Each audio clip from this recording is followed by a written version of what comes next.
تصویر نمبر 10۔ پطرس اور رومی۔ جو ہی پطرس نے دعا ختم کی، 3 آدمی اسے تلاش کرتے ہوئے آئے۔ وہ کسی دوسرے قصبے سے آئے تھے اور انہیں کرنیلیس نام ایک شخص نے بھیجا تھا۔ کرنیلیس ایک رومی افسر تھا جو خدا کی بڑائی کرنا چاہتا تھا۔ اسے خدا کے فرشتے نے ہدایت کی تھی کہ وہ پطرس کو تلاش کرے۔ یہودی رومیوں کو ناپاک سمجھتے تھے، لیکن خدا نے رویا میں پطرس پر ظاہر کیا کہ کوئی قوم ناپاک نہیں۔ چنانچہ پطرس ان آدمیوں کے ہمراہ رومی افسر کے گھر پہنچا۔ کرنیلیس نے پطرس کے قدموں میں گر کر اسے سجدہ کرنا چاہا، لیکن پطرس نے اس سے کہا، اٹھ کھڑا ہو، میں بھی تو ایک انسان ہوں۔ بہرحال تو نے مجھے کس لیے بلایا ہے؟ کرنیلیس نے اس سلسلے میں فرشتے کا ذکر کیا۔ پس پطرس نے کرنیلیس کو یسوع کے بارے میں بتایا، جو انسانوں پر خدا کو ظاہر کرتا ہے۔ کرنیلیس اور اس کا سارا گھرانہ یسوع پر ایمان لائے اور انہیں روح القدس ملا۔ خدا تمام انسانوں سے محبت کرتا ہے، چاہے وہ کسی بھی قبیلے، نسل یا رنگ کے کیوں نہ ہوں۔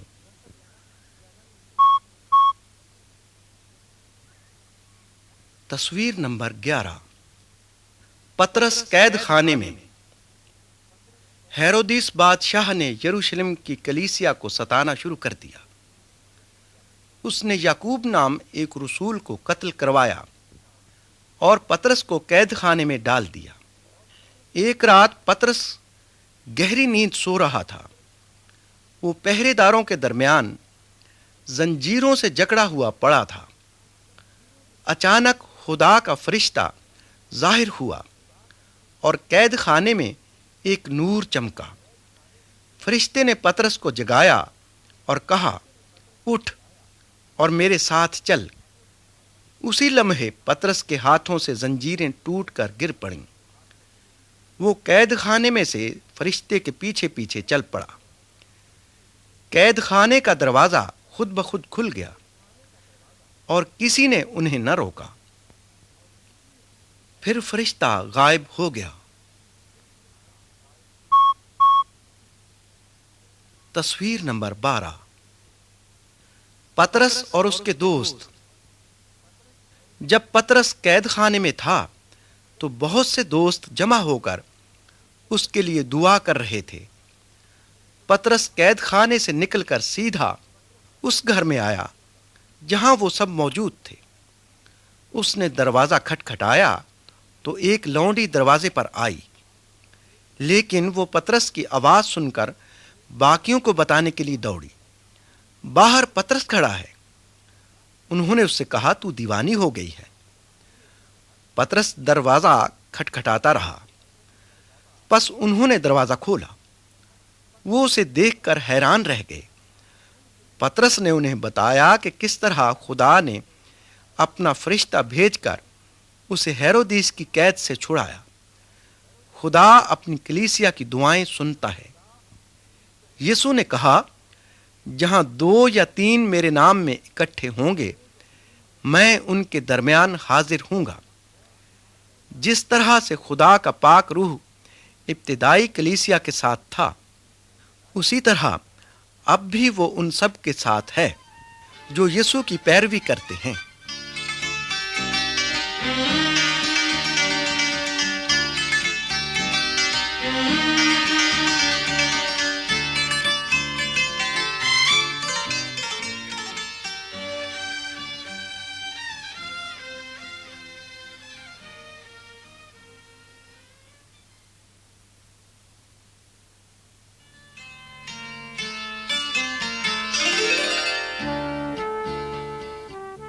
پولس کی کہانی۔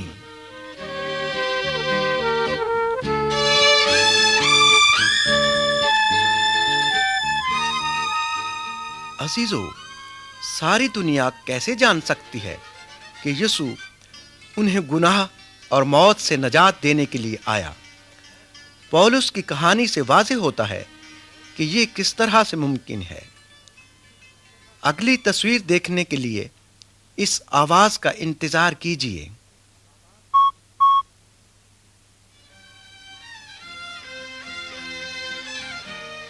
تصویر نمبر 13، آسمانی روشنی اور آواز۔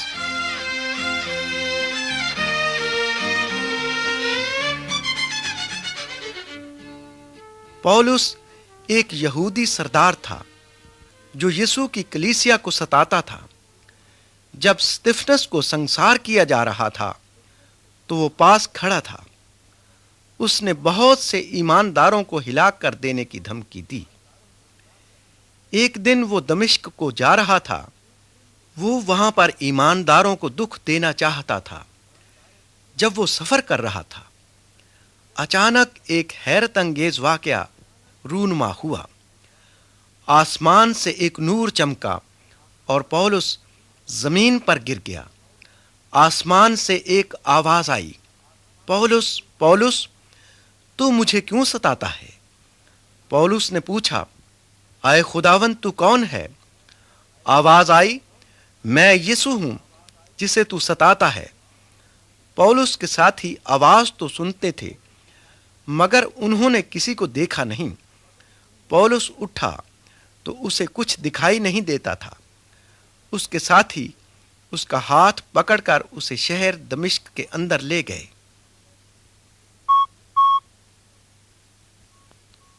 تصویر نمبر 14، اندھا پولس اور حنانیہ۔ پولس 3 دن تک اندھا رہا اور اس نے نہ کچھ کھایا نہ پیا۔ تب خدا نے پولس کے پاس حنانیہ نام ایک شخص کو بھیجا جو ایماندار تھا۔ حنانیہ جانتا تھا کہ پولس ایمانداروں کو تنگ کرتا تھا، لیکن پھر بھی وہ اس کے پاس گیا اور کہا، بھائی پولس، یسوع جو تجھ پر راستے میں ظاہر ہوا اسی نے مجھے تیرے پاس بھیجا ہے تاکہ تجھے دوبارہ روشنی ملے اور تو روح القدس سے معمور ہو۔ حنانیہ نے اپنا ہاتھ پولس پر رکھا اور وہ اسی وقت دیکھنے لگا۔ پولس روح القدس سے بھر گیا۔ اس نے بپتسمہ لیا تاکہ لوگوں پر ظاہر کرے کہ اب وہ یسوع کا پیروکار ہے، اور اس نے کلیسیا کو ستانے کے بجائے یسوع کی منادی شروع کر دی۔ تصویر نمبر 15، کلیسیا کا پولس اور برناباس کے لیے دعا کرنا۔ پولس اپنے دوست برناباس کے ہمراہ انطاکیہ کی کلیسیا کو تعلیم دینے گیا۔ ایک دن جب کلیسیا کے بزرگوں نے روزہ رکھا اور دعا کی تو روح القدس ان سے یوں ہم کلام ہوا، میرے لیے برناباس اور پولس کو اس کام کے لیے مخصوص کرو جس کے لیے میں نے ان کو بلایا ہے۔ خدا چاہتا تھا کہ وہ ان لوگوں کے درمیان جائیں جنہیں ابھی تک یسوع کے بارے میں کچھ علم نہیں تھا۔ پس کلیسیائی سرداروں نے پولس اور برناباس پر اپنے ہاتھ رکھ کر ان کے لیے دعا کی۔ پھر انہوں نے انہیں دور دراز کے علاقوں میں بھیجا تاکہ وہاں خوشخبری کی منادی کریں۔ آج بھی خدا کی کلیسیا کو اپنے مشنری باہر بھیجنے چاہیے، کیونکہ یسوع نے فرمایا ہے کہ دنیا کے گوشے گوشے میں جا کر انجیل کی منادی کرو۔